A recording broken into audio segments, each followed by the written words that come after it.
નમસ્કાર મિત્રો, નવભારત યુટ્યુબ ચેનલમાં આપ સર્વે સાથીઓનું ફરી એકવાર સ્વાગત છે। મિત્રો, અત્યારના મહત્વના સમાચાર। હવામાન વિભાગની આગાહી પ્રમાણે રાજ્યમાં આગામી 3 દિવસ માવઠું થઈ શકે છે। વરસાદી ટ્રક રાજ્ય પરથી પસાર થતા વરસાદ પડી શકે છે।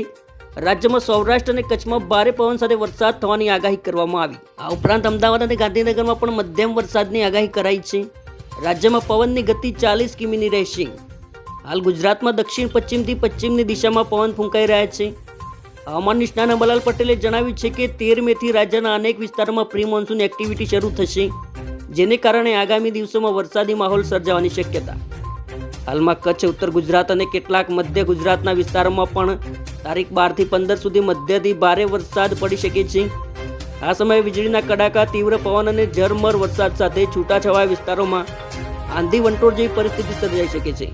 અંબાલાલ પટેલની મોટી આગાહી, પ્રી મોન્સૂનમાં ચક્રવાત માટે તૈયાર રહેવું પડશે। અંબાલાલ પટેલે જણાવ્યા મુજબ 24 મે થી 4 જૂન વચ્ચે અરબ સાગરમાં દબાણ સર્જાઈ શકે છે।